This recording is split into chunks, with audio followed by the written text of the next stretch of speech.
Antes de comenzar, me gustaría saber algo de ustedes. ¿Desde dónde nos escuchan en este momento? ¿Están en España, en México, en Argentina, en algún lugar de América Latina o quizás en otro rincón del mundo? Y sobre todo, ¿a qué hora nos acompañan? ¿Es de noche donde están? ¿Están preparándose para dormir o quizás despertando en otro continente? Me encantaría saberlo. Déjenme un comentario. Me hace muy feliz saber que esta comunidad se extiende por todo el planeta, unidos por la curiosidad sobre los misterios del cosmos. Y si aún no lo han hecho, les invito a suscribirse a este canal. Aquí exploramos los grandes enigmas del universo, las preguntas que nos quitan el sueño, los fenómenos que desafían nuestra comprensión. Cada semana traemos historias como esta, relatos que nos hacen reflexionar sobre nuestro lugar en el cosmos. Así que por favor, suscríbanse y activen la campanita para no perderse ningún episodio. Su apoyo hace posible que sigamos explorando juntos estos misterios. Ahora sí, comencemos. Restan solo 20 días para que 3C Atlas alcance su punto de máxima proximidad con la Tierra. 20 días. Es un parpadeo en términos cósmicos, pero en términos humanos, es tiempo suficiente para que todo lo que creíamos saber sobre este visitante interestelar se desmorone por completo. Lo que están a punto de escuchar trasciende con creces la noción de un simple cometa atravesando nuestro sistema solar. No se trata de una roca helada que pasa de largo. No es un trozo de hielo y polvo siguiendo ciegamente las leyes de la gravedad. Algo más está ocurriendo aquí, algo que la ciencia oficial se niega a reconocer, algo que los gobiernos prefieren mantener en silencio. Permítanme compartirles algunos hechos. Su trayectoria, la precisa cronología de sus movimientos, los 7 inexplicables chorros de material que se disparan en direcciones que contradicen los principios básicos de la física, la alineación matemáticamente perfecta con Júpiter, cuya probabilidad de ocurrencia por puro azar es inferior al 0,004%, una entre 25.000. Piensen en eso por un momento, una entre 25.000. Son solo algunas de las anomalías. Al coser estas singularidades en conjunto, al verlas no como eventos aislados, sino como un patrón, comienza a dibujarse un panorama inquietante. Un panorama que nos obliga a preguntarnos si 3C Atlas está simplemente de paso por nuestro vecindario cósmico o si tiene un propósito, un plan, una misión. Quizás el 19 de diciembre no sea solo otro día en el calendario astronómico. Quizás marque el inicio de un acontecimiento para el cual no estamos en absoluto preparados.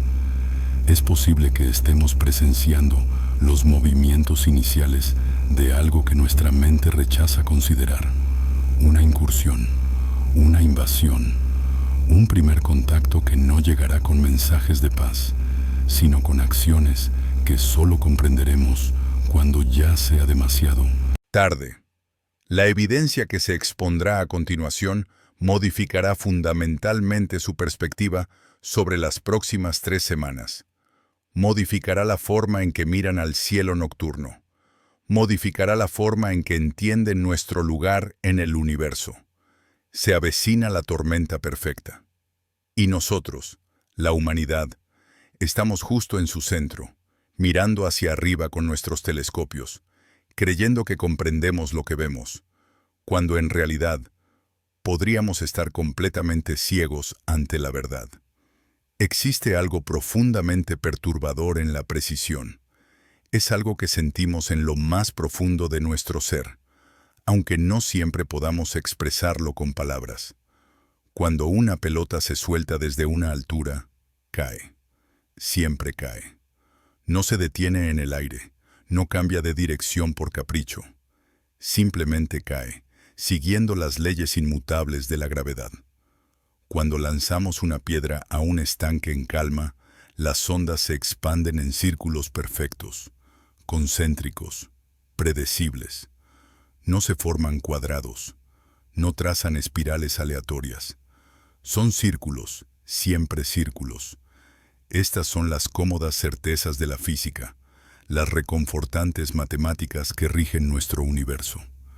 Son las reglas que nos permiten dormir tranquilos por la noche, sabiendo que el sol saldrá mañana, que la luna seguirá orbitando la Tierra, que las estaciones continuarán su ciclo eterno. Hay un orden en el caos, hay previsibilidad en el universo. Pero entonces surge una pregunta incómoda. ¿Qué sucede cuando ese orden se rompe? ¿Qué ocurre cuando un objeto procedente de otro sistema estelar, un visitante de las profundidades del espacio interestelar, ingresa en nuestro entorno cósmico y empieza a exhibir una precisión que no debería existir? Una precisión que va más allá de lo que la naturaleza puede producir por accidente. ¿Qué ocurre cuando las cifras dejan de tener sentido? Cuando los números que deberían formar patrones aleatorios de repente se alinean con una exactitud matemática que desafía toda probabilidad. Cuando las coincidencias se multiplican hasta que dejan de ser coincidencias y se convierten en algo más. Algo deliberado, algo diseñado. 3i Atlas se encuentra ahora a menos de 3 semanas de su mayor acercamiento a nuestro planeta. 3 semanas, 21 días para ser exactos. Y es crucial, absolutamente crucial, comprender un aspecto que la cobertura mediática general, esos noticieros nocturnos que ven en la televisión, esos artículos breves en los periódicos, están pasando completamente por alto. El 19 de diciembre, este viajero interestelar pasará a unos 270 millones de kilómetros de la Tierra. Es una distancia inmensa, casi incomprensible para la mente humana, casi el doble de la distancia que nos separa del Sol. Los expertos nos dicen que debemos estar tranquilos. Los portavoces de la NASA sonríen en las conferencias de prensa y nos aseguran que no hay peligro. Está muy lejos, nos dicen. No se preocupen. Es solo un cometa. Hemos visto miles de cometas. Esta narrativa de tranquilidad, este encuadre reconfortante, omite convenientemente el verdadero enigma. Porque verán, la anomalía no reside en la distancia. No se trata de qué tan cerca pasará. Se trata de cuándo. Se trata de la sincronización. Y la sincronización, amigos míos, es todo. Reflexionemos un momento sobre esto. Tómense su tiempo. Dejen que la información penetre. 3i Atlas fue descubierto el 1 de julio de este año, apenas hace unos meses. Un equipo de astrónomos en Chile, trabajando con el telescopio Atlas, un sistema diseñado precisamente para detectar objetos potencialmente peligrosos, captó por primera vez este punto de luz moviéndose contra el fondo de las estrellas. El objeto irrumpió en nuestro sistema solar desde la dirección del centro galáctico. Esa región del cielo nocturno donde la Vía Láctea se vuelve más densa, más brillante, donde las estrellas se aprietan unas contra otras, en una concentración que hace que observar cualquier cosa sea extraordinariamente complejo. Es como tratar de ver una luciérnaga individual en medio de un enjambre de millones de ellas. La detección temprana desde esa dirección es casi imposible, y sin embargo, 3i Atlas llegó precisamente desde allí, desde el único lugar del cielo donde podría permanecer oculto el mayor tiempo posible antes de ser descubierto. Pero hay más, mucho más. Este objeto llegó con una trayectoria inclinada a apenas 5 grados respecto al plano de la eclíptica.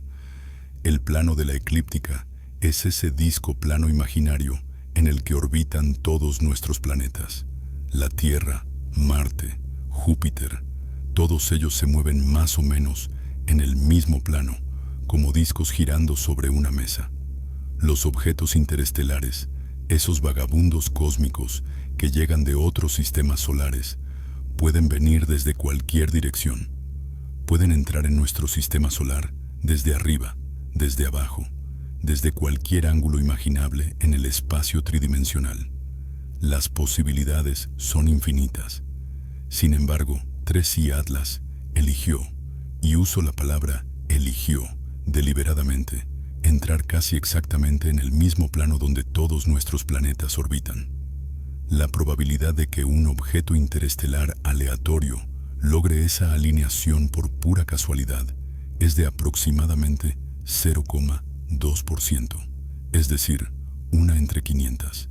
Imaginen lanzar una moneda al aire 500 veces y que caiga de canto, perfectamente equilibrada, en cada uno de esos lanzamientos. Esa es la probabilidad de la que estamos hablando, y sin embargo sucedió. Pero la historia se vuelve aún más extraña cuando examinamos su cronología. 3i Atlas alcanzó su perihelio, su punto de máxima aproximación al Sol, el 29 de octubre. El perihelio es el momento más importante en la vida de cualquier cometa. Es cuando el calor solar alcanza su máxima intensidad sobre su superficie. Es cuando los hielos comienzan a sublimarse violentamente, cuando la cola se desarrolla, cuando el cometa está en su punto más brillante, más activo, más observable. Para los astrónomos, el perihelio es como el evento principal, el momento que todos esperan capturar con sus telescopios. Es cuando se pueden hacer las mejores mediciones, obtener los mejores datos, responder las preguntas más importantes sobre la composición, la estructura, el origen del objeto. Entonces, permítanme hacerles una pregunta. ¿Dónde se encontraba la Tierra cuando 3i Atlas alcanzó su perihelio? ¿Dónde estábamos nosotros, con todos nuestros telescopios, todos nuestros instrumentos, toda nuestra curiosidad científica, en ese momento crítico? La respuesta es escalofriante en su simplicidad. Estábamos en el lado exactamente opuesto del Sol. El Sol, esa bola masiva de plasma incandescente, se interpuso directamente entre nosotros y el visitante. Su resplandor abrumador hizo imposible cualquier observación directa desde telescopios terrestres. Fue como intentar ver una vela encendida al mediodía, con el sol brillando directamente en nuestros ojos. Nuestros observatorios espaciales, esas maravillas tecnológicas que flotan en órbita alrededor de la Tierra, enfrentaron restricciones geométricas que limitaron severamente sus ventanas de observación durante semanas. El telescopio espacial Hubble, el James Webb, todos ellos tienen limitaciones en cuanto a dónde pueden apuntar. No pueden mirar directamente hacia el Sol sin dañar sus delicados instrumentos. Justo durante el periodo de mayor valor científico de su viaje, cuando 3i Atlas estaba en su momento de máxima actividad, máximo brillo, máxima revelación, se movió en una sombra perceptual para nosotros. Estuvo oculto, protegido, invisible. Podría argumentarse que es una coincidencia, que la mecánica orbital es así, que los objetos no eligen cuándo llegar, que estamos viendo patrones donde solo hay azar. Los escépticos, y siempre hay escépticos, dirán que estamos siendo paranoicos, que estamos viendo conspiraciones donde solo hay física. Pero las casualidades continúan acumulándose, una tras otra, y en algún punto, cuando las casualidades se apilan lo suficientemente alto, tenemos que preguntarnos si realmente son casualidades en absoluto. Antes de su perihelio, el 3 de octubre, 3i Atlas pasó a 28 millones de kilómetros de Marte. 28 millones de kilómetros. Eso es extraordinariamente cerca en términos astronómicos. Tan cerca que los orbitadores marcianos, esas naves que la humanidad ha enviado a estudiar el planeta rojo, pudieron captar imágenes del visitante. También se acercó a Venus. Los cálculos precisos de su trayectoria indican un paso a decenas de millones de kilómetros del planeta más caliente de nuestro sistema solar. No fue un encuentro tan cercano como el de Marte, pero lo suficientemente próximo como para ser significativo. Y ahora, tras rodear el Sol, tras completar su paso por el perihelio, durante el cual nadie en la Tierra pudo observarlo adecuadamente, se dirige hacia un encuentro con Júpiter. Un encuentro programado para marzo de 2026.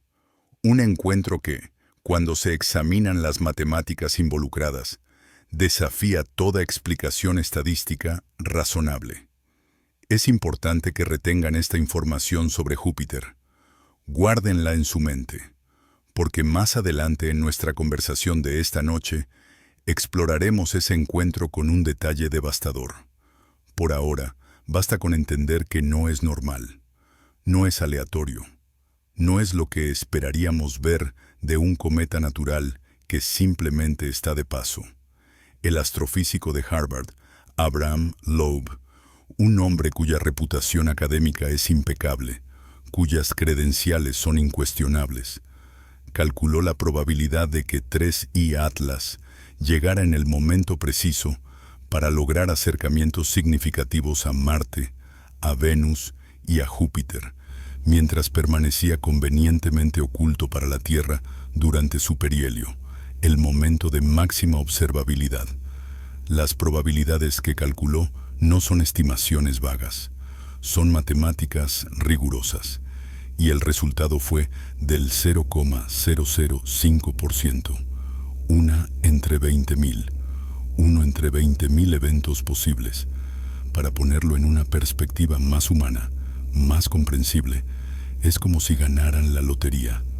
No la lotería pequeña del supermercado de su barrio, sino una lotería nacional importante, y luego a la semana siguiente volvieran a ganarla, y luego a la semana siguiente la ganaran por tercera vez consecutiva.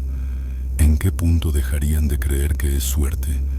¿En qué punto empezarían a sospechar que algo más está pasando? Que quizás alguien está manipulando los números, que quizás las bolas no se están sacando al azar de la tómbola. Permítanme ilustrar la situación con una analogía que todos podemos entender. Imaginen que trabajan como guardia de seguridad en un museo importante, lleno de obras de arte invaluables, de artefactos históricos, de tesoros que las personas viajan desde todo el mundo para contemplar. Una noche, mientras hacen su ronda habitual, advierten una sombra moviéndose por el ala este del edificio. Justo en ese preciso instante, la cámara de vigilancia de esa zona, que ha funcionado perfectamente durante años, sufre un fallo momentáneo. La pantalla se pone negra durante exactamente el tiempo que tarda la sombra en cruzar el pasillo. Es extraño, sin duda. Les hace fruncir el ceño, pero deciden que son cosas que pasan. Los equipos electrónicos fallan, las cámaras se descomponen. Es solo mala suerte, mal timing, nada de qué preocuparse. La noche siguiente, están revisando las grabaciones de la noche anterior y notan otra sombra, esta vez cruzando el ala oeste. Y una vez más, justo en el momento exacto en que la sombra aparece, la cámara de esa zona, una cámara completamente diferente, en un circuito completamente diferente, sufre un fallo técnico momentáneo. Ahora empiezan a sentir una incomodidad en el estómago. 2 noches seguidas, 2 fallas de cámara en momentos perfectos. Todavía podría ser coincidencia, se dicen a sí mismos, pero ya no están tan seguros. La tercera noche, lo mismo. La cuarta noche, otra vez. Para la quinta noche, el patrón es innegable. Las sombras siempre se mueven durante los puntos ciegos de las cámaras. Siempre pasan cerca de las exhibiciones más valiosas. Nunca activan las alarmas de movimiento, porque parecen conocer la ubicación exacta de cada sensor. ¿En qué punto la coincidencia se convierte en diseño? ¿En qué punto dejan de decirse a sí mismos que es mala suerte y empiezan a aceptar que alguien, algo, está moviéndose deliberadamente por ese museo, conociendo exactamente dónde están todas las defensas? 3I Atlas se desplaza por nuestro sistema solar con esa misma precisión, con el conocimiento aparente de dónde están nuestras cámaras, nuestros telescopios, nuestros momentos de ceguera. Se mueve como algo que sabe exactamente cuándo y dónde puede ser observado y ha planeado su ruta para minimizar esa exposición. La comunidad científica, por supuesto, argumentará que todo esto puede explicarse mediante procesos naturales. Invocarán la desgasificación, ese proceso por el cual los hielos de un cometa se subliman cuando se acercan al calor del Sol, liberando gas y polvo que forman la característica cola cometaria. Señalarán la dinámica gravitacional, el predecible ballet de la mecánica orbital descrito por las ecuaciones de Newton hace más de 300 años. Mencionarán que los objetos interestelares tienen que llegar desde alguna dirección y que esa dirección podría ser cualquiera. Aisladamente, tomada una por una, cada explicación suena razonable. Los cometas se desgasifican. Eso es un hecho bien establecido. Las órbitas son modeladas por la gravedad. Eso es física básica. Los objetos llegan cuando llegan. No podemos esperar que se ajusten a nuestras conveniencias de observación. Pero aquí está el problema con este enfoque. 3I Atlas no se comporta como ningún cometa que hayamos observado jamás. Y no es solo una cosa, no es solo una anomalía aislada que podamos descartar. Son múltiples anomalías, todas ocurriendo simultáneamente, todas apuntando en la misma dirección inquietante.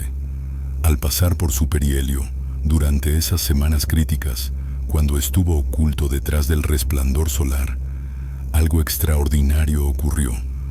Las observaciones posteriores, cuando finalmente pudimos ver el objeto nuevamente a principios de noviembre, detectaron algo sin precedentes en la historia de la astronomía cometaria. Los orbitadores de Marte, esas naves robóticas que orbitan el planeta rojo, capturaron imágenes parciales durante el perihelio. Los observatorios solares en el espacio, diseñados para estudiar nuestra estrella, también pudieron echar vistazos ocasionales al visitante mientras pasaba cerca del Sol. Lo que vieron fue desconcertante. En lugar de desarrollar la esperada cola masiva de gas y polvo, una cola singular y simple, empujada hacia atrás por la presión de la radiación solar, 3I Atlas emergió con algo completamente diferente. Algo que no debería existir. Al menos 7 chorros bien definidos de material se disparaban desde el núcleo del objeto. 7. No 1, como sería normal. No 2 o 3, lo cual ya sería inusual. 7 chorros distintos, separados, cada uno proyectándose en una dirección diferente. Algunos de estos chorros apuntaban hacia atrás, alejándose del Sol, como cabría esperar. Pero otros, y aquí es donde la situación se vuelve verdaderamente extraña, apuntaban hacia adelante, hacia el Sol, directamente contra la presión de la radiación solar que debería estar empujándolos en la dirección opuesta. Los astrónomos tienen un término técnico para esto. Los llaman estructuras de anticola. Y sí, las anticolas pueden ocurrir en cometas normales bajo condiciones geométricas muy específicas. Cuando la Tierra cruza exactamente el plano orbital del cometa y las partículas de polvo dispersas a lo largo de su trayectoria, crean una ilusión óptica desde nuestro punto de vista. Es como cuando miran una carretera recta que se extiende hacia el horizonte. Parece converger en un punto distante. Parece que las líneas se juntan, pero es solo un truco de la perspectiva. Las líneas en realidad son paralelas. Las anticolas geométricas funcionan de manera similar. Son ilusiones creadas por nuestro ángulo de visión. Y la característica definitoria de una ilusión óptica es que desaparece cuando cambias tu perspectiva. Si mueves tu punto de observación, si miras desde un ángulo diferente, la ilusión se rompe. Pero las anticolas de 3I Atlas no desaparecen. Han sido confirmadas por múltiples observaciones desde diferentes geometrías de visión. No son ilusiones, son fenómenos físicos reales, material real, partículas reales, moviéndose en direcciones que desafían la física que creíamos entender. Y la escala de estas estructuras es asombrosa. No estamos hablando de pequeños chorros que se extienden unos pocos kilómetros. Una estructura captada a principios de noviembre alcanzaba casi 3 millones de kilómetros en el espacio. 3 millones de kilómetros. Para poner eso en perspectiva, eso es aproximadamente 8 veces la distancia de la Tierra a la Luna. Ahora, aquí es donde las matemáticas se vuelven problemáticas para la explicación del cometa natural. El material que forma estos chorros tiene que viajar desde el núcleo del cometa hasta esas distancias enormes, y tiene que hacerlo a velocidades específicas determinadas por la física de la sublimación del hielo. Cuando el hielo de un cometa se sublima, cuando pasa directamente del estado sólido al gaseoso sin derretirse primero, las moléculas de gas escapan a velocidades térmicas. Estas velocidades están determinadas por la temperatura del hielo, la masa molecular del gas y las leyes básicas de la termodinámica. Para los cometas típicos, estas velocidades rondan los 400 metros por segundo. 400 metros por segundo suena rápido, y lo es, comparado con un automóvil o un avión.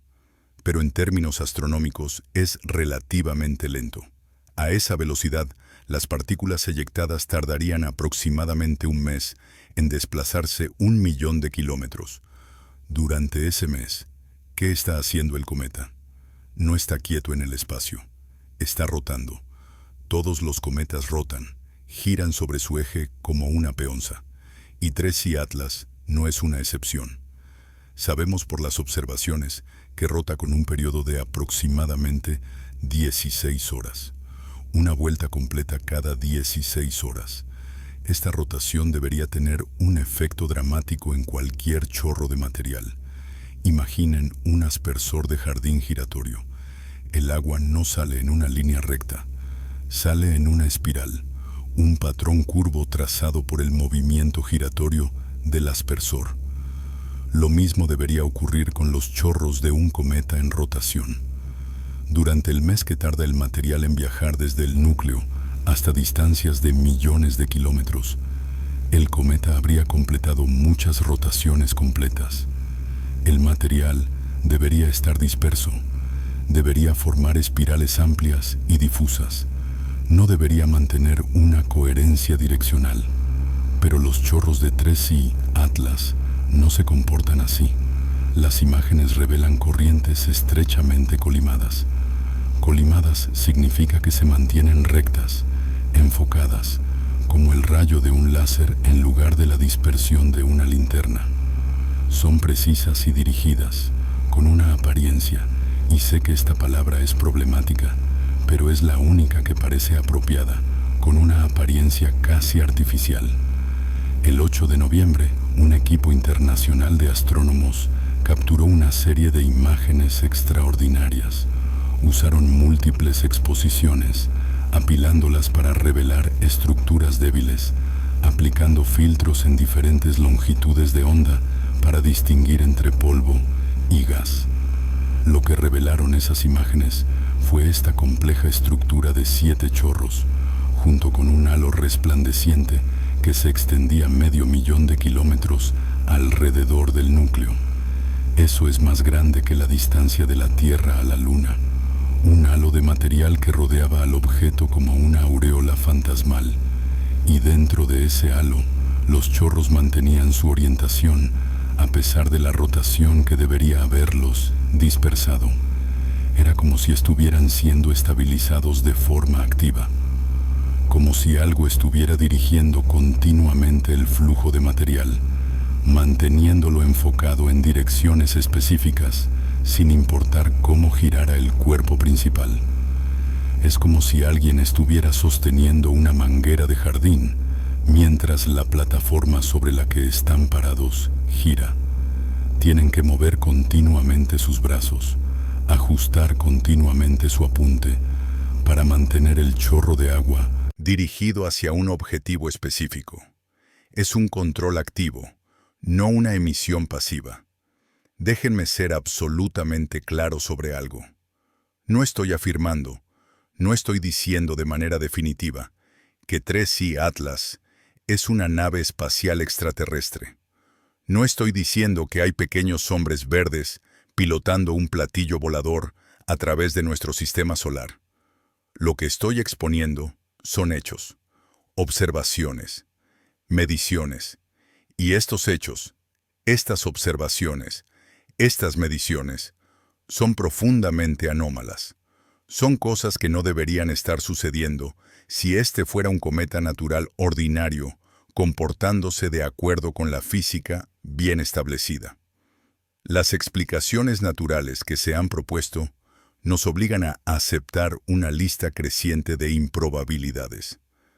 Tenemos que aceptar que la trayectoria es una coincidencia extraordinaria, que el timing del perihelio es otra coincidencia, que los 7 chorros, incluidas las anticolas imposibles, son algún tipo de proceso de desgasificación que nunca hemos visto antes, pero que casualmente está ocurriendo en este objeto específico. Tenemos que aceptar que la colimación de los chorros, a pesar de la rotación, es explicable por alguna geología superficial especial que aún no entendemos. Que el halo masivo es normal para objetos interestelares, aunque nunca hayamos visto uno así antes. Cada anomalía individual puede tener una explicación natural potencial. Cada una, si la examinas aisladamente, si realmente te esfuerzas, puede ser justificada. Pero cuando las juntas todas, cuando ves el cuadro completo, cuando te alejas y observas el patrón en lugar de los detalles individuales, algo no encaja. Y en cierto punto, cuando las improbabilidades se multiplican lo suficiente, cuando las explicaciones especiales se apilan lo suficientemente alto, lo improbable empieza a sentirse menos improbable que la alternativa. Empieza a sentirse como si estuviéramos evitando la conclusión obvia, porque esa conclusión es demasiado incómoda, demasiado perturbadora, demasiado grande para aceptarla. Consideremos ahora otro aspecto de este misterio: los cálculos de masa. Esto va a ponerse un poco técnico, pero permanezcan conmigo porque es absolutamente crucial para entender por qué tantos científicos están secretamente preocupados, aunque no lo digan públicamente. El Jet Propulsion Laboratory de la NASA, la institución que rastrea todos los objetos en el sistema solar, que calcula las órbitas de asteroides y cometas, que planifica las trayectorias de nuestras naves espaciales, confirmó que 3I Atlas exhibió una aceleración no gravitacional durante su paso por el perihelio. Ahora, aceleración no gravitacional suena complicado, pero el concepto es simple. Significa que algo estaba empujando al objeto más allá de lo que la gravedad del Sol y los planetas podría justificar. El objeto no estaba simplemente cayendo a través del campo gravitacional solar. Estaba siendo empujado por algo adicional, para un cometa natural. Sabemos de dónde viene ese empuje adicional. Viene de la desgasificación. Es el efecto cohete.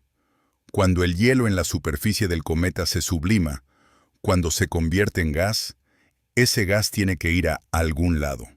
Sale disparado al espacio. Y por cada acción hay una reacción igual y opuesta. Es física básica, la tercera ley de Newton. El gas que escapa en una dirección empuja al cometa en la dirección opuesta. No es diferente de un cohete que quema combustible.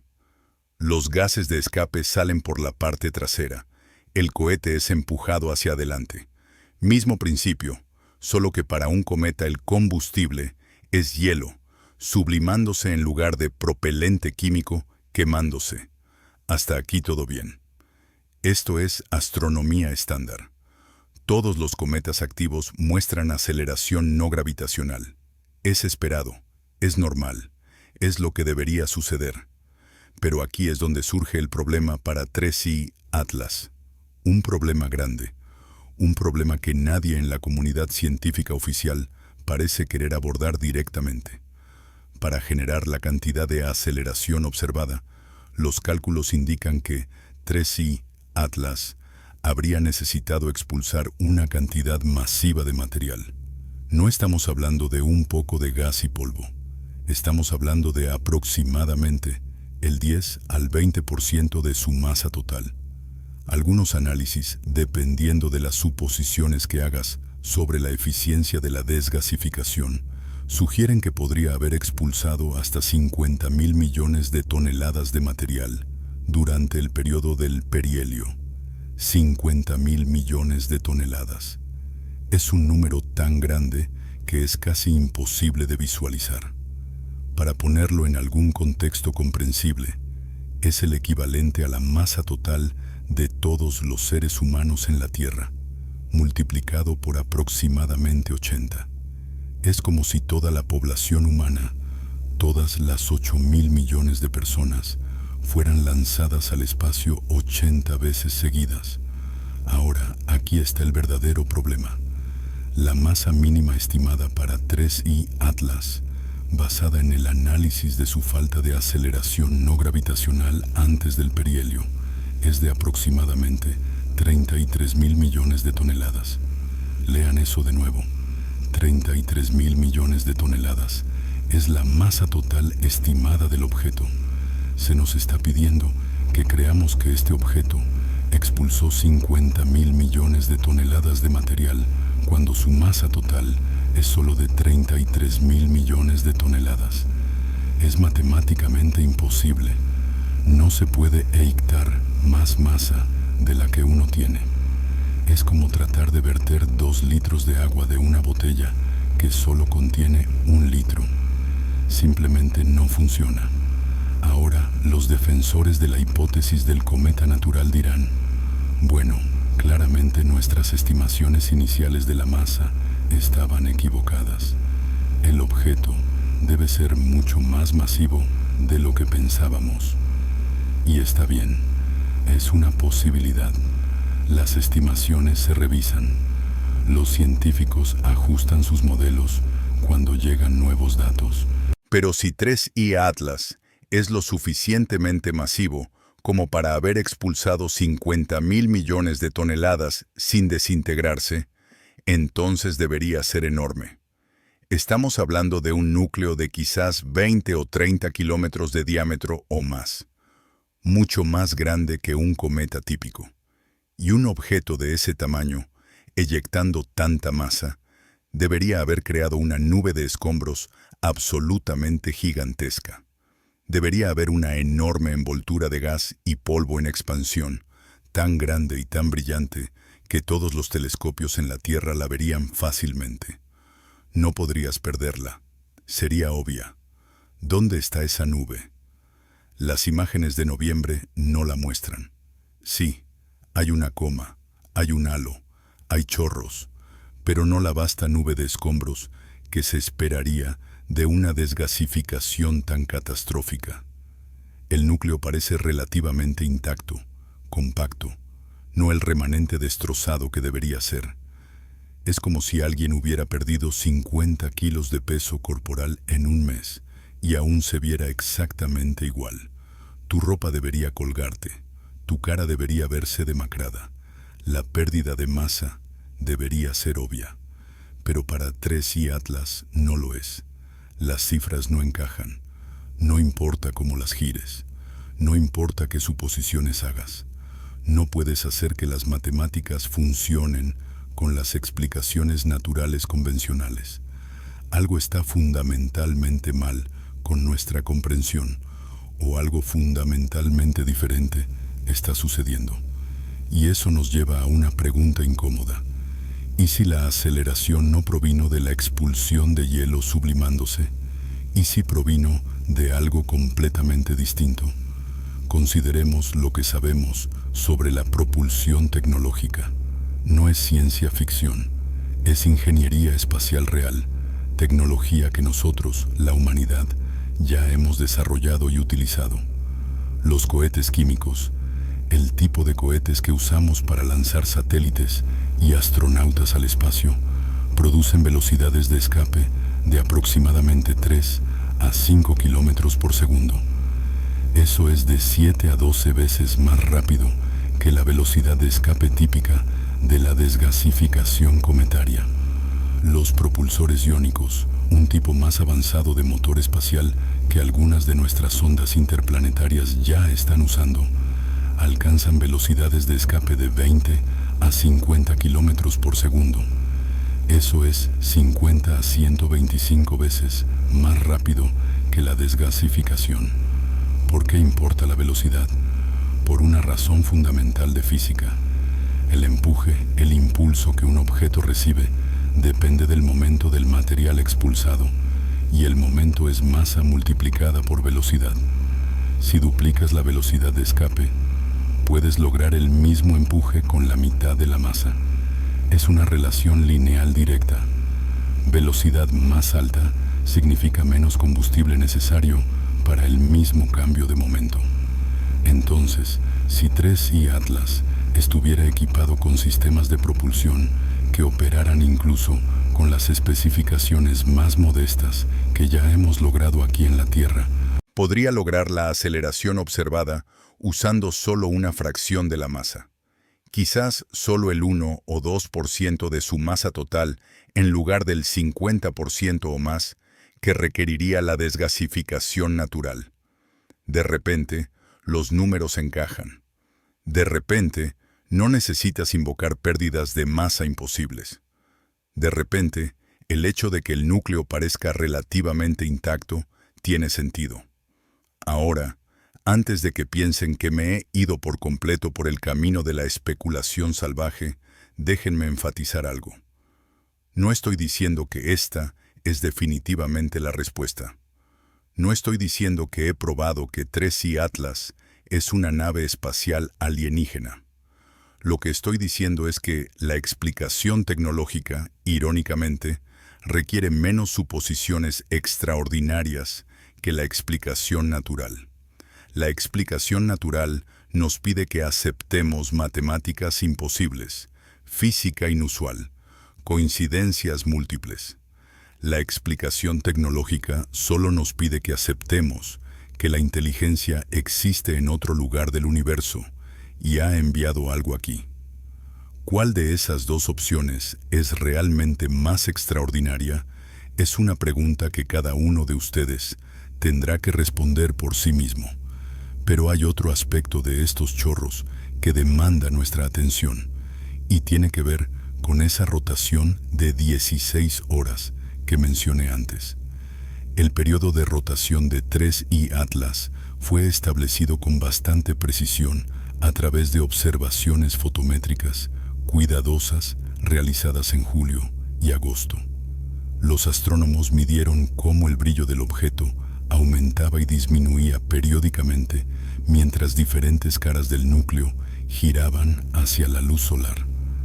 Es una técnica estándar, bien establecida, utilizada para determinar los periodos de rotación de asteroides y cometas.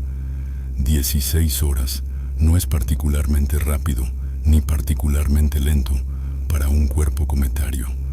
Es bastante típico, de hecho, pero lo que no es típico es el efecto, o más bien la falta de efecto, que esta rotación parece tener sobre la estructura de los chorros. Imaginen de nuevo ese aspersor de jardín giratorio. El agua que sale ahora está en un lugar diferente de donde estaba hace 2 segundos, porque el aspersor se ha movido. Durante el tiempo que el agua está en el aire, viajando desde el aspersor hasta el suelo, el aspersor continúa girando. El resultado es ese patrón en espiral familiar. Para un cometa que rota cada 16 horas y expulsa material a 400 metros por segundo, cualquier chorro debería manifestarse como amplias espirales difusas.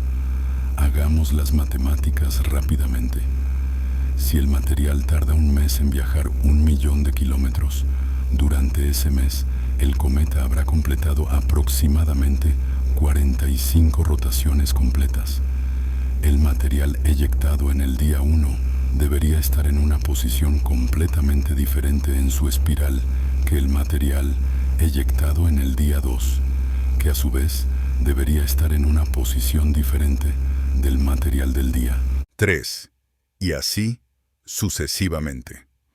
Después de un mes, el patrón debería ser una espiral increíblemente difusa, casi invisible, ciertamente no las estructuras estrechas y definidas que estamos viendo. Pero las observaciones muestran exactamente lo opuesto. Las imágenes de principios de noviembre, tomadas por astrónomos profesionales y aficionados de todo el mundo, muestran chorros que se extienden casi 3 millones de kilómetros, con una coherencia estructural que simplemente no debería ser posible para un cuerpo en rotación que se está desgasificando pasivamente. ¿Cómo se mantiene la direccionalidad de un chorro a pesar de la rotación del cuerpo que lo produce? Solo hay una forma: estabilización activa, corrección continua, algo que mantiene el empuje apuntando en una dirección específica sin importar la orientación del cuerpo principal. Los cometas naturales no tienen sistemas de estabilización. Sus chorros van a donde van, determinados puramente por la topografía de la superficie, la distribución de hielos volátiles y la rotación del núcleo. No hay corrección, no hay control. Las naves espaciales, por otro lado, tienen giroscopios, propulsores de control de actitud, sistemas computarizados que ajustan continuamente la orientación. Si quisieras mantener un chorro de material apuntando en una dirección constante mientras tu nave gira, necesitarías exactamente ese tipo de control activo. Quiero compartir algo con ustedes, algo que es admitidamente subjetivo, pero que no puedo dejar de notar. Cuando miro las imágenes de TRES y Atlas, cuando estudio las estructuras de los chorros, hay algo en ellos que se siente intencionado. No puedo expresarlo mejor que eso. No es científico, lo sé. Es una impresión, una sensación, el tipo de reconocimiento de patrones que los humanos hemos evolucionado para hacer, pero que es notoriamente poco confiable. Pero están ahí. Los chorros de la anticola parecen detenerse a distancias específicas, distancias que corresponden precisamente al punto donde la presión del viento solar equilibraría el empuje del material saliente. No más cerca, no más lejos, justo en el punto de equilibrio. Los chorros de la cola se extienden a lo largo de vectores que parecen matemáticamente precisos. No hay desviaciones aleatorias, no hay irregularidades caóticas. Hay una simetría en la configuración general, una determinación en las direcciones que se siente más como ingeniería que como geología. Y sí, sé que esto es subjetivo. Sé que el reconocimiento de patrones humano ve rostros en las nubes e intenciones en las manchas de tinta. Nuestra mente está cableada para encontrar patrones, incluso donde no los hay. Es parte de cómo funcionamos. Pero también sé que esta capacidad evolucionó precisamente porque los patrones a menudo sí indican agencia. Nuestros ancestros que notaron el patrón de pisadas en el barro y reconocieron que significaba que un depredador había pasado por ahí. Esos ancestros sobrevivieron. Los que ignoraron los patrones como aleatorios, bueno, no lo hicieron. Los que escucharon el susurro en la hierba y pensaron, solo es el viento, a veces terminaron como almuerzo. Los que prestaban atención, los que tomaban las anomalías en serio, esos son nuestros antepasados. Estamos viendo anomalías ahora, muchas de ellas, y descartarlas por reflejo, insistir en que todo debe tener una explicación natural, sin importar cuántas suposiciones especiales tengamos que hacer, no es más científico que aceptarla sin crítica. La ciencia verdadera, la ciencia honesta, examina la evidencia y sigue a donde conduce, incluso cuando conduce a lugares incómodos, especialmente cuando conduce a lugares incómodos. Las próximas semanas proporcionarán más datos. El 19 de diciembre se acerca. Todos los grandes telescopios del planeta están preparando intensas campañas de observación. El telescopio espacial James Webb, con sus capacidades espectroscópicas sin precedentes, apuntará hacia el objeto.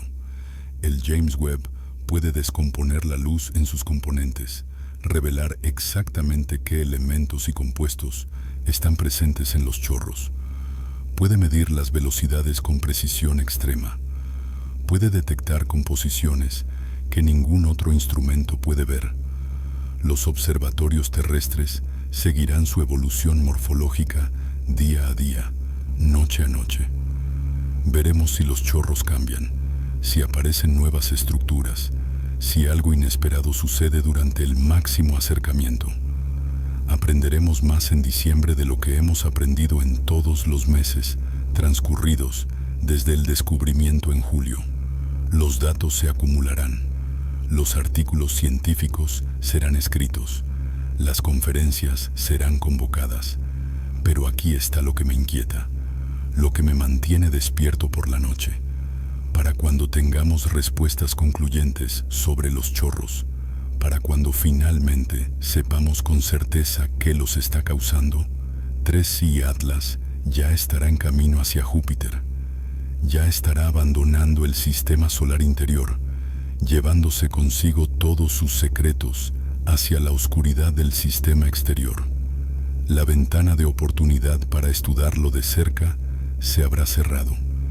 Si los chorros son efectivamente tecnológicos, si representan alguna forma de sistema de propulsión o de despliegue, habremos observado su funcionamiento delante de nosotros sin haber podido hacer nada más que tomar fotografías.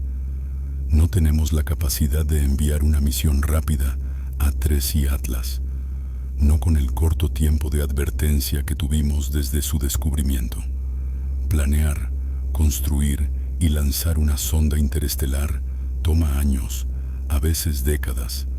Para cuando podríamos tener algo listo, el objeto estará más allá del alcance de nuestros cohetes más rápidos. La ventana para la acción, si es que alguna vez fue posible, se está cerrando con cada día que pasa. Y en marzo de 2026, cuando 3C Atlas alcance Júpiter, estaremos demasiado lejos para observar con el detalle que necesitaríamos. Ese encuentro con Júpiter, ese evento que ocurrirá en unos pocos meses, podría ser el momento astronómico más significativo en la historia de la humanidad. Podría ser el momento en que 3C Atlas revele su verdadera naturaleza, no a través de emisiones que podamos medir, sino a través de acciones que no podamos negar. Porque lo que 3C Atlas haga en Júpiter podría determinar si estamos tratando con un observador pasivo o con algo mucho más activo. Algo que no vino aquí solo para mirar, sino para hacer algo, para desplegar algo, para sembrar nuestro sistema solar con tecnología que no podemos imaginar y que podríamos no detectar hasta que sea demasiado tarde. Los 7 chorros cambiaron nuestra comprensión porque nos mostraron que 3C Atlas no se comporta como debería hacerlo un cometa. Pero será Júpiter, ese gigante gaseoso orbitando en el sistema solar exterior, lo que nos mostrará qué es realmente 3C Atlas. Y los números que rodean ese encuentro son tan improbables, tan precisamente alineados, tan matemáticamente imposibles de explicar por casualidad, que cuando los vi por primera vez, tuve que verificar los cálculos no una, no dos, sino 3 veces antes de creer lo que estaba viendo. La coincidencia que aguarda en Júpiter no es solo improbable, es prácticamente imposible, a menos, por supuesto, que estuviera planeada desde el principio.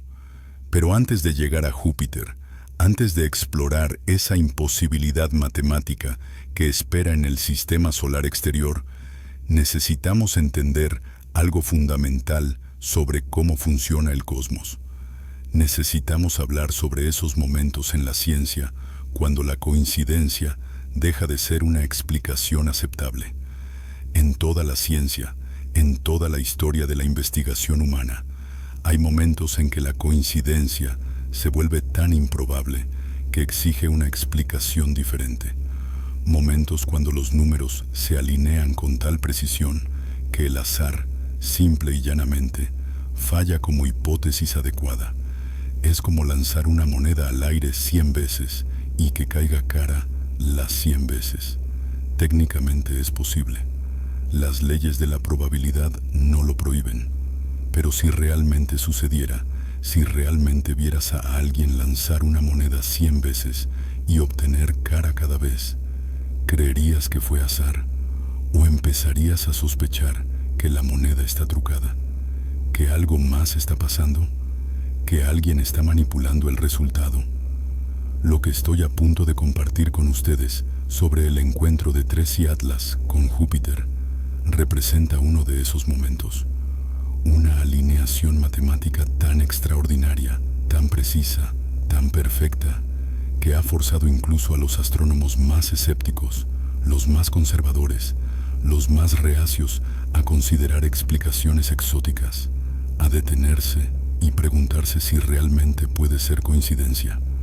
El 16 de marzo de 2026, dentro de aproximadamente 4 meses desde ahora, Tracy Atlas alcanzará su punto de máximo acercamiento a Júpiter. Este punto, que los astrónomos llaman técnicamente el períobe o perihobio, representa la distancia mínima entre el visitante interestelar y el planeta más grande de nuestro sistema solar. Esta fecha no es especulación, no es una estimación vaga. Es un cálculo preciso basado en los datos de trayectoria del Jet Propulsion Laboratory de la NASA. Estos datos incorporan más de 230 observaciones de telescopios de todo el mundo.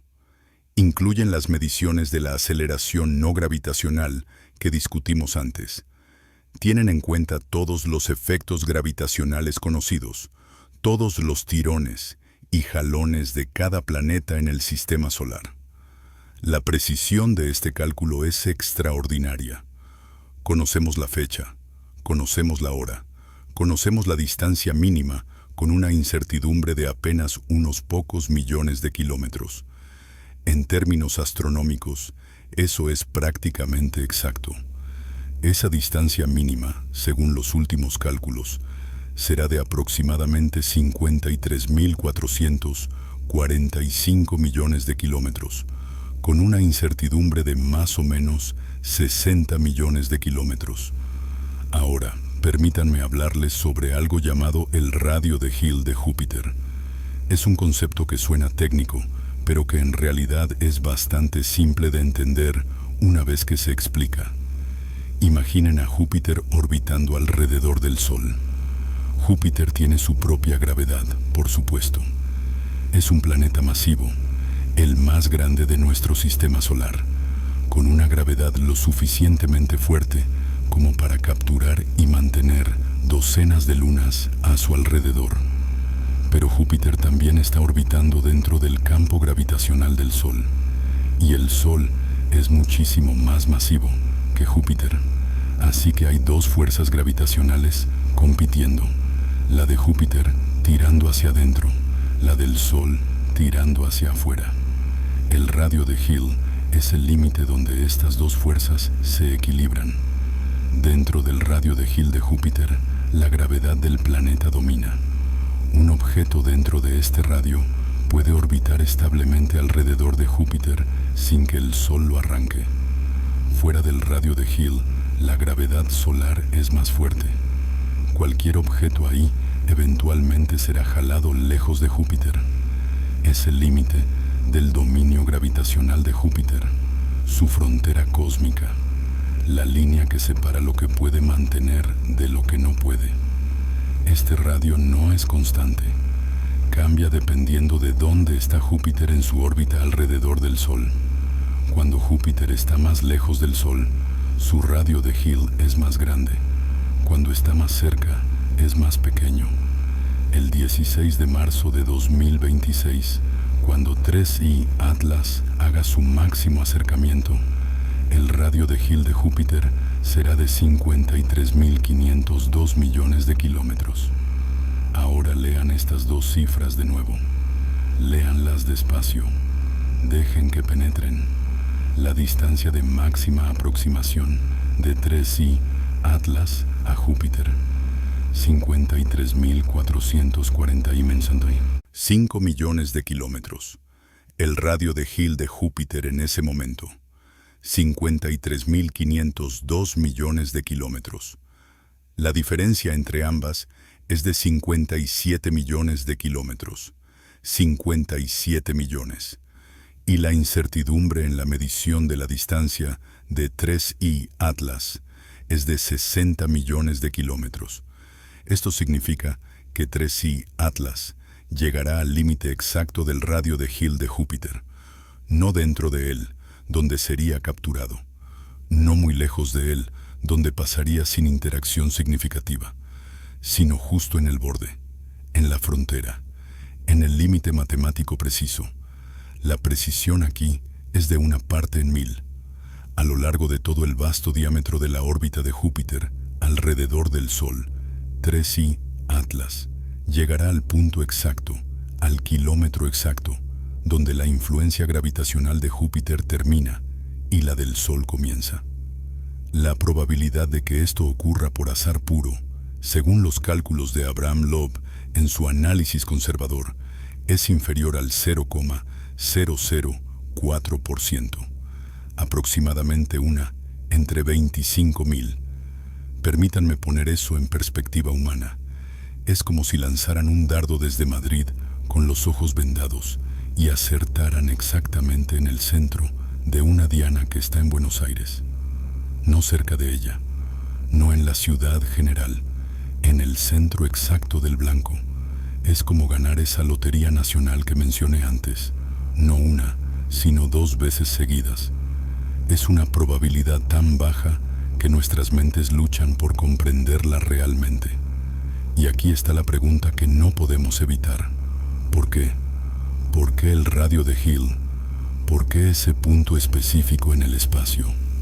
Si 3I Atlas fuera simplemente un cometa natural, siguiendo su trayectoria dictada puramente por la gravedad, podría pasar cerca de Júpiter a cualquier distancia. Podría pasar a 50 millones de kilómetros de distancia, o 100 millones, o 200 millones. El espacio es grande. Las posibilidades son infinitas. Pero llegar precisamente al radio de Hill, a ese límite gravitacional específico, eso no es aleatorio. Eso es como si el objeto supiera exactamente dónde está ese límite y apuntara directamente hacia él.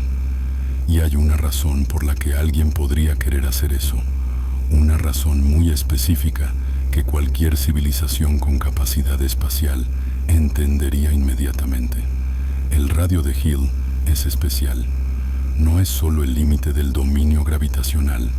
Es el lugar donde se pueden establecer órbitas estables con el mínimo gasto de energía. Es donde puedes dejar algo y saber que se quedará ahí, orbitando indefinidamente, sin necesidad de correcciones constantes. Dentro del radio de Hill existen puntos aún más especiales, llamados los puntos de Lagrange. Específicamente, los puntos L1 y L2. Estos son lugares donde las fuerzas gravitacionales combinadas de Júpiter y el Sol, junto con la dinámica orbital, crean zonas de equilibrio relativo.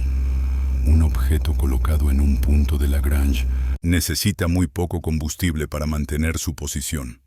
Puede quedarse allí casi indefinidamente, con solo pequeños ajustes ocasionales.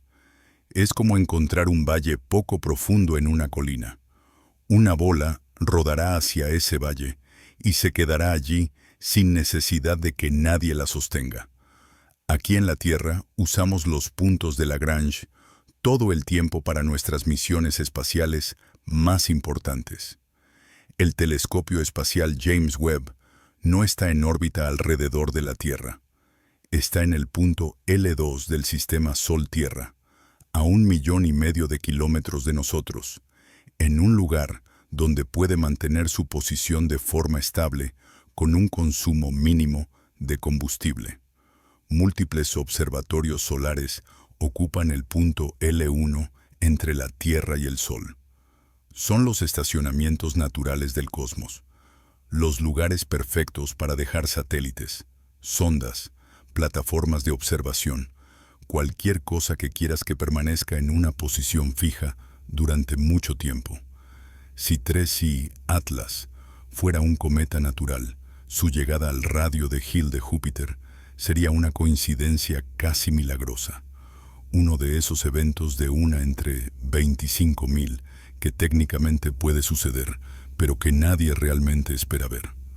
Pero si 3I Atlas fuera algo más, si tuviera agencia, si fuera guiado por alguna forma de inteligencia, ya sea biológica o artificial, entonces el radio de Hill sería exactamente el lugar al que querrías ir. Es el lugar perfecto para desplegar tecnología.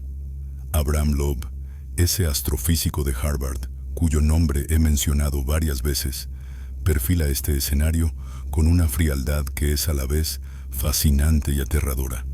No es un sensacionalista, no es alguien dado a especulaciones salvajes. Es un científico respetado con cientos de publicaciones revisadas por pares. Y aún así, está dispuesto a considerar esta posibilidad en voz alta. Supongamos, dice Loeb, que 3I Atlas es una nave nodriza, una nave diseñada para viajar entre estrellas, para cruzar los vastos años luz que separan los sistemas solares. Una nave que usa camuflaje para parecer un objeto natural, quizás cubierta con hielo para imitar un cometa, diseñada específicamente para no llamar la atención. Imaginemos que su misión es sembrar sistemas solares con dispositivos tecnológicos.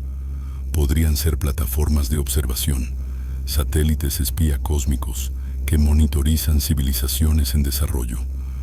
Podrían ser relés de comunicación, nodos de una red interestelar más grande. Podrían ser algo que ni siquiera podemos concebir con nuestra tecnología actual. ¿Dónde desplegaría una nave nodriza así su carga? ¿Dónde dejaría sus dispositivos para maximizar su efectividad? No cerca de los planetas interiores. Esos lugares están demasiado cerca de la civilización objetivo. Hay demasiado riesgo de detección. Las órbitas son complejas, afectadas por múltiples cuerpos planetarios. Es difícil mantener una posición estable. No en los confines exteriores del sistema solar, en la nube de Oort o más allá. Allí estarías demasiado lejos.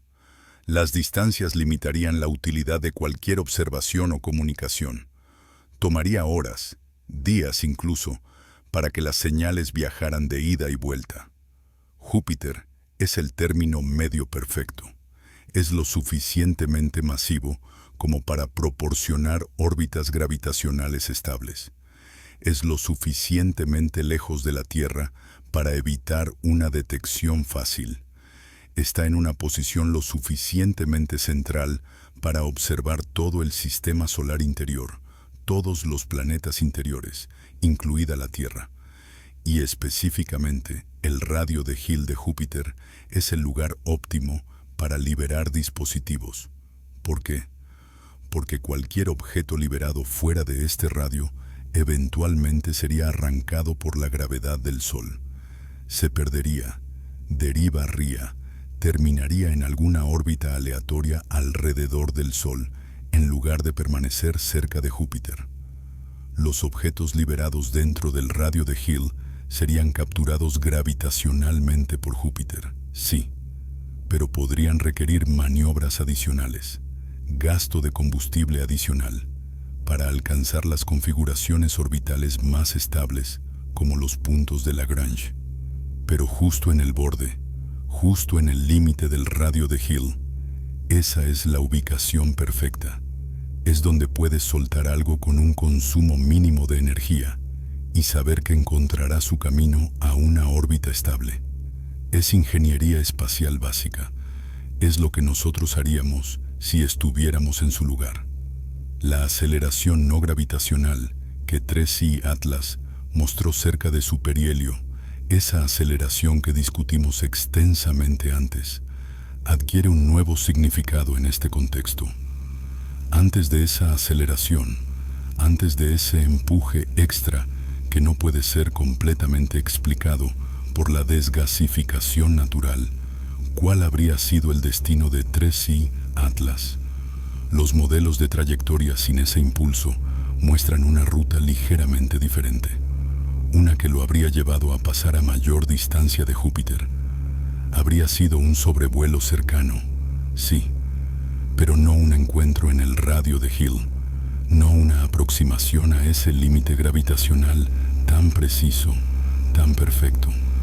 La aceleración, ese empuje misterioso que causó tanta controversia, fue exactamente la cantidad necesaria para modificar la trayectoria, para ajustar el curso, para transformar un paso ordinario en algo potencialmente extraordinario. Fue, en esencia, una corrección de rumbo, un pequeño ajuste realizado en el momento óptimo, el perihelio, cuando el efecto Oberth maximizaría la eficiencia de cualquier propulsión.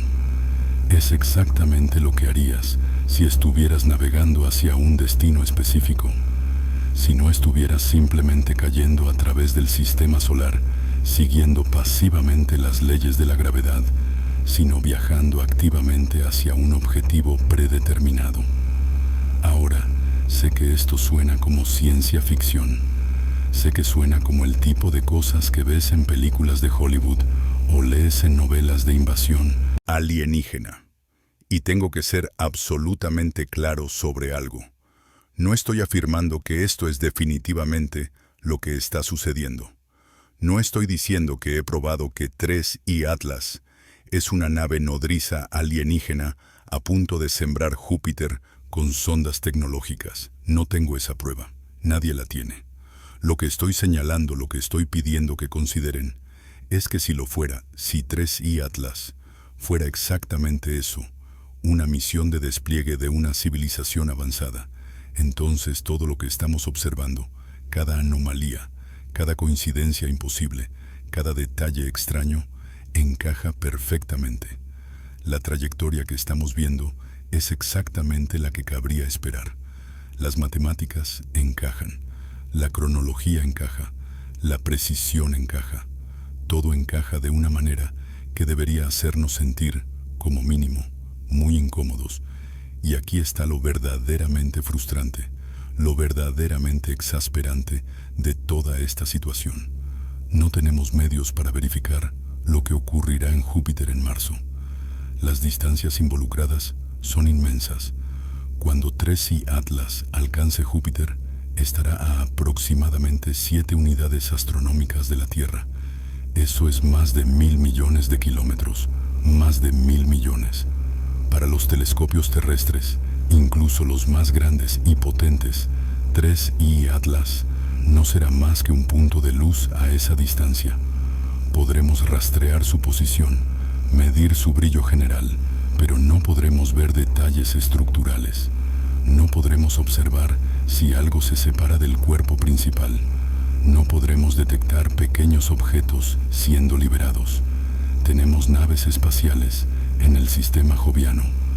La misión Juno de la NASA está actualmente en órbita alrededor de Júpiter, tomando imágenes espectaculares del gigante gaseoso, estudiando su atmósfera, sus campos magnéticos, sus auroras. Pero Juno no fue diseñada para detectar pequeños objetos que pasan por el sistema joviano. Sus instrumentos están optimizados para estudiar el propio Júpiter, no para catalogar posibles satélites artificiales que podrían aparecer en órbitas altas. Juno está mirando hacia abajo, hacia las nubes de Júpiter. No está mirando hacia arriba, hacia el espacio circundante, Y aunque lo hiciera, aunque pudiera apuntar en la dirección correcta, sus cámaras no tienen la resolución necesaria para detectar objetos pequeños a las distancias involucradas. La misión JUICE de la Agencia Espacial Europea, el explorador de las lunas heladas de Júpiter, está de camino, pero no llegará hasta principios de la década de 2030. Para ese momento, cualquier cosa que TRESI Atlas pueda desplegar habrá tenido años para dispersarse, para entrar en estado latente, para posicionarse en lugares que nunca se nos ocurriría buscar. Entonces, ¿qué nos queda? Nos queda la observación a distancia. Nos queda el análisis de los datos que podamos recopilar. Nos queda la especulación fundamentada, la modelación matemática, las simulaciones por computadora, y nos queda la incertidumbre. Esa incertidumbre persistente, esa falta de respuestas definitivas, que es quizás el aspecto más inquietante de toda esta situación. Podríamos estar presenciando el evento astronómico más significativo en la historia de la humanidad. El primer contacto real con una inteligencia extraterrestre, no a través de señales de radio o mensajes que podamos decodificar, sino a través de acciones, de tecnología, de presencia física en nuestro sistema solar. Y carecemos completamente de las herramientas para observarlo adecuadamente. Carecemos de la capacidad para confirmar o negar lo que realmente está sucediendo. Somos como testigos de un crimen que llegaron demasiado tarde, encontrando solo huellas que se desvanecen, evidencia circunstancial que sugiere pero no prueba. ¿Qué aspecto tendrían siquiera los dispositivos desplegados, si es que se despliegan? Esta es una pregunta donde la imaginación debe llenar los vacíos que deja nuestra ignorancia. Podrían ser observadores pasivos, satélites pequeños, quizás no más grandes que los satélites que nosotros ponemos en órbita alrededor de la Tierra, equipados con sensores para monitorear emisiones electromagnéticas, para rastrear naves espaciales, para observar las superficies planetarias con telescopios de alta resolución. Su objetivo sería simple: mirar y registrar, documentar el desarrollo de la civilización terrestre, enviar datos de vuelta, quizás a la nave nodriza conforme ésta sale del sistema solar, o quizás a algún destino más distante a través de comunicaciones que no podemos detectar porque no sabemos qué frecuencias monitorear. O podrían ser relés de comunicación, nodos de una vasta red interestelar que abarca múltiples sistemas solares, múltiples estrellas, una especie de Internet cósmica que conecta civilizaciones a través de años luz.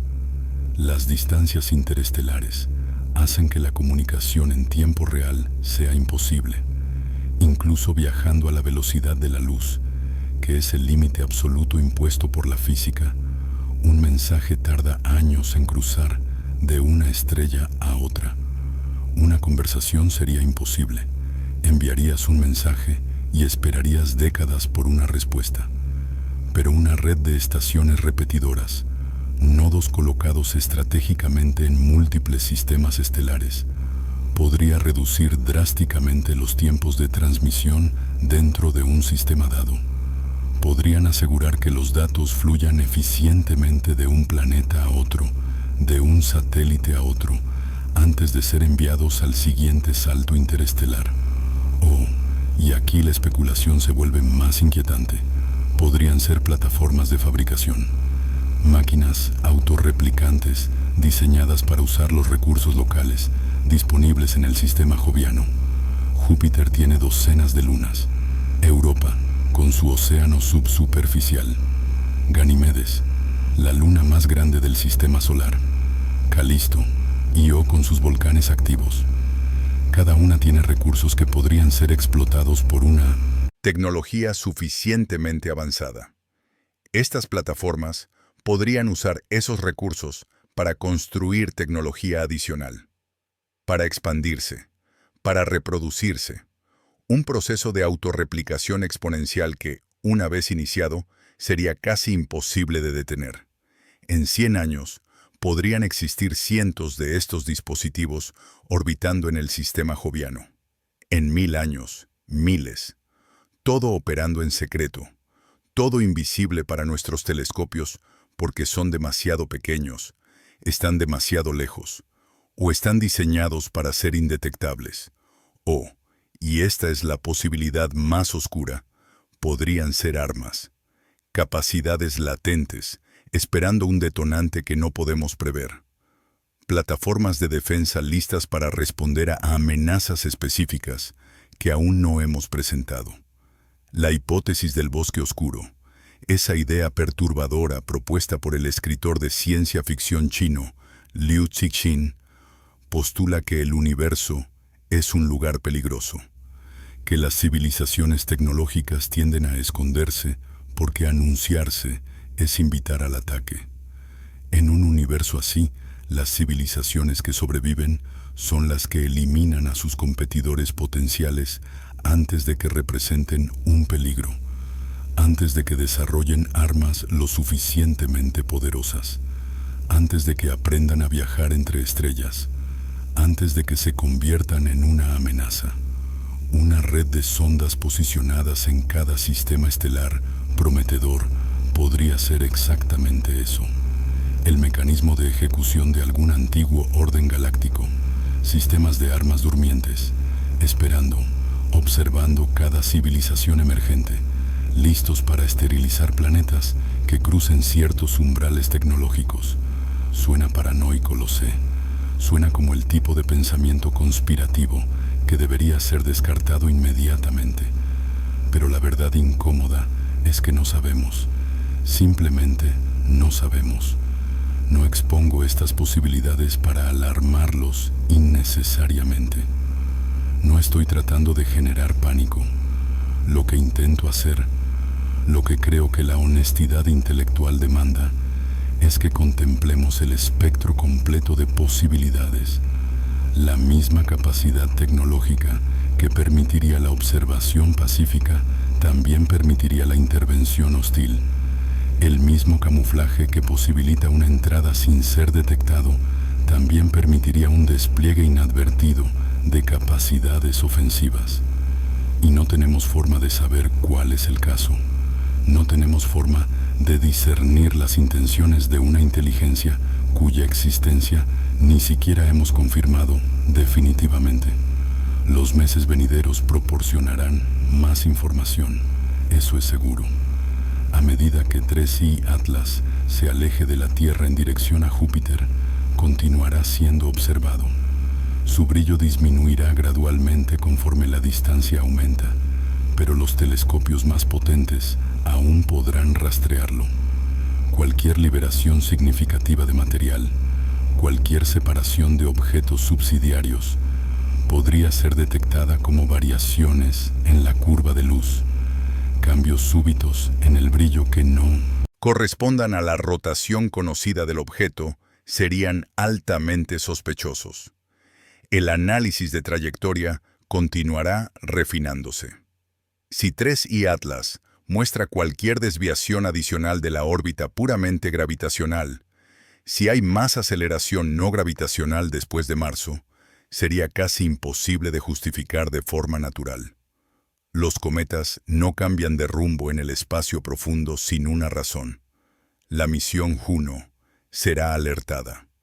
Aunque no pueda hacer observaciones detalladas, al menos estará consciente de que algo potencialmente significativo está pasando por el vecindario. Si hay alguna anomalía observable en el comportamiento de las lunas de Júpiter, en sus órbitas, en las lecturas magnéticas o de radiación del planeta, Juno podría detectarla. Pero, y tengo que ser honesto sobre esto, sospecho que no obtendremos una conclusión definitiva. Las distancias son demasiado vastas. Nuestros instrumentos son demasiado limitados.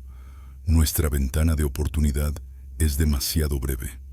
3i Atlas llegará al radio de Hill de Júpiter. Realizará cualquier acción para la que fue diseñado, si es que fue diseñado para algo, y luego proseguirá su viaje hacia el espacio interestelar, hacia la oscuridad entre las estrellas de donde vino. Y nosotros nos quedaremos aquí, en la Tierra, mirando hacia arriba con nuestros telescopios, analizando nuestros datos, escribiendo nuestros artículos científicos, debatiendo en conferencias. Tendremos teorías, tendremos modelos, tendremos opiniones divididas entre los que insisten en que todo fue natural y los que sospechan que fue algo más. Pero probablemente nunca tendremos pruebas definitivas, no del tipo que satisface a todos, que cierra el debate, que responde la pregunta de una vez por todas. Y quizás, solo quizás, esa falta de certeza es en sí misma parte del diseño, una característica, no un error. Ambigüedad deliberada que permite una negación plausible. Evidencia suficiente para que algunos sospechen, pero no suficiente para que todos sepan.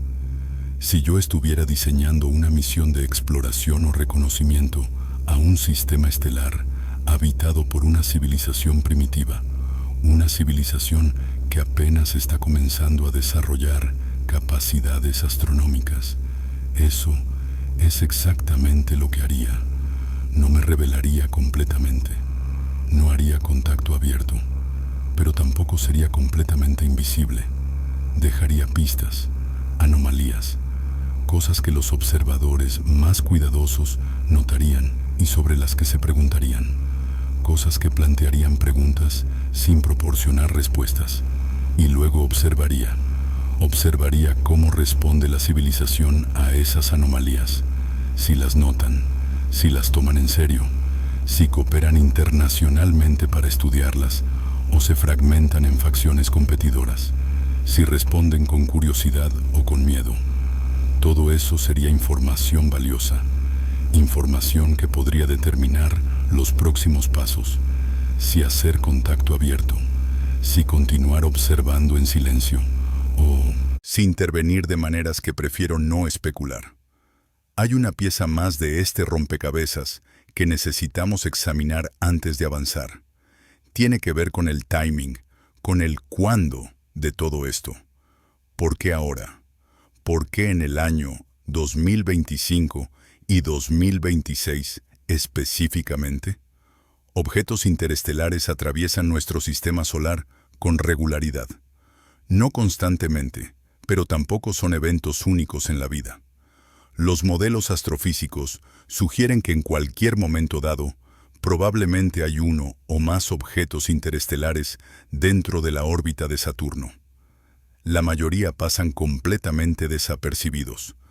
Son pequeños, oscuros, y se mueven contra el denso telón de fondo de la Vía Láctea, que hace que detectarlos sea extraordinariamente difícil. Solo ocasionalmente, cuando uno es lo suficientemente grande y brillante y pasa por el ángulo correcto, lo detectamos. Antes de 3i Atlas, solo habíamos detectado definitivamente 2 objetos interestelares. Oumuamua en 2017, ese objeto alargado y giratorio que también mostró una aceleración anómala que nadie pudo explicar satisfactoriamente. Y Borisov en 2019, que se comportó más como un cometa típico, pero aún así planteó preguntas interesantes. Entonces, si los objetos interestelares llegan regularmente, si siempre han estado llegando a lo largo de toda la historia del sistema solar, ¿qué hace especial a este momento? ¿Por qué 3i Atlas ahora? Y aquí es donde entramos en territorio verdaderamente especulativo, pero especulación fundamentada en observaciones sobre nuestra propia civilización. Nos encontramos en un momento peculiar de la historia humana. Nuestras capacidades de detección han avanzado de forma espectacular en los últimos años. La red de telescopios Atlas, que descubrió a 3i Atlas, solo alcanzó su plena operatividad hace unos pocos años. El observatorio Vera C. Rubin, que transformará nuestra habilidad para detectar objetos interestelares cuando esté completamente operativo, apenas está entrando en funcionamiento. Hace apenas una década, probablemente habríamos perdido completamente a 3i Atlas. No habríamos tenido los instrumentos para detectarlo mientras estaba suficientemente lejos como para estudiarlo adecuadamente.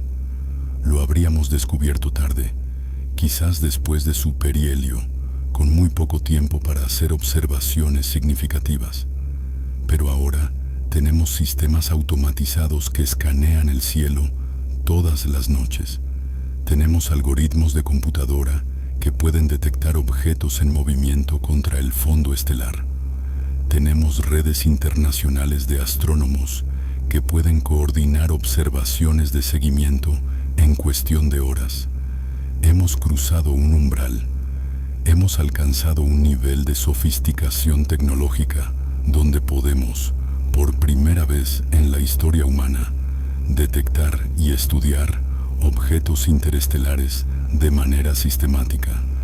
Y al mismo tiempo, todavía no hemos alcanzado el punto donde podríamos hacer algo al respecto si descubriéramos algo verdaderamente preocupante. No tenemos naves espaciales en preparación que puedan lanzarse con poco tiempo de advertencia para interceptar un objeto interestelar. No tenemos la infraestructura para montar una respuesta rápida. Una civilización que nos hubiese estado observando, que hubiera estado esperando a que alcanzáramos un cierto grado de desarrollo tecnológico, podría haber elegido justamente esta época para enviar algo. Ni tan pronto como para que lo perdiéramos por completo, porque nuestros telescopios eran demasiado primitivos. Ni tan tarde como para que fuésemos capaces de una respuesta significativa, de interceptar el objeto, de enviar nuestras propias sondas para estudiarlo de cerca, sino justo ahora, en el umbral, en el momento en que podemos percibir lo suficiente para llenarnos de preguntas, pero no tanto como para poder actuar, en el momento perfecto para una prueba, una evaluación, una demostración. Si ese fuera el caso, y repito que esto es especulación, entonces 3i Atlas no es un simple visitante que casualmente pasó por aquí. Es un mensaje, una prueba, tal vez incluso una invitación, aunque el propósito de esa invitación siga siendo terriblemente incierto. El propósito podría ser pacífico. Hola vecinos, notamos que finalmente tienen telescopios lo suficientemente buenos para vernos. Aquí estamos. ¿Qué van a hacer al respecto? O el propósito podría ser una evaluación. Veamos qué tan inteligentes son realmente. ¿Pueden reconocer que esto no es un cometa normal? ¿Pueden resolver el rompecabezas? Y si pueden, ¿cómo responderán? O el propósito podría ser más oscuro. Una etapa final de vigilancia antes de que se tome alguna decisión sobre qué hacer con este planeta y la civilización que lo habita. No sabemos, y esa es la respuesta más honesta que puedo dar. No sabemos. Lo que sí sé, lo que puedo decir con certeza, es que el encuentro con Júpiter se aproxima. Menos de 4 meses ahora. En algún momento de marzo de 2026, el evento matemáticamente más improbable en toda la historia astronómica registrada tendrá lugar en el borde del pozo gravitacional más grande de nuestro sistema solar. Lo que sea que ocurra allí sucederá más allá de nuestra capacidad para observar con claridad, más allá de nuestra capacidad para influir, más allá de nuestra capacidad para hacer cualquier cosa que no sea mirar, esperar y preguntarnos. Pero antes de Júpiter, antes de ese encuentro en el sistema solar exterior, hay algo más inmediato que demanda nuestra atención, algo que sucederá mucho más cerca, algo que podríamos realmente observar si sabemos qué buscar.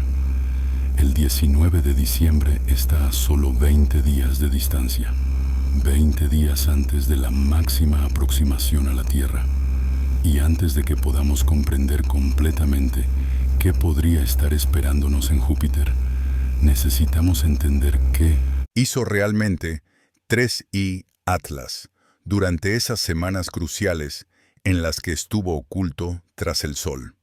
Necesitamos hablar sobre las maniobras del perihelio, sobre lo que pudo haber ocurrido durante ese tiempo cuando ningún ojo humano podía verlo, cuando estaba libre para actuar, para ajustar, para prepararse, completamente fuera de nuestra vista.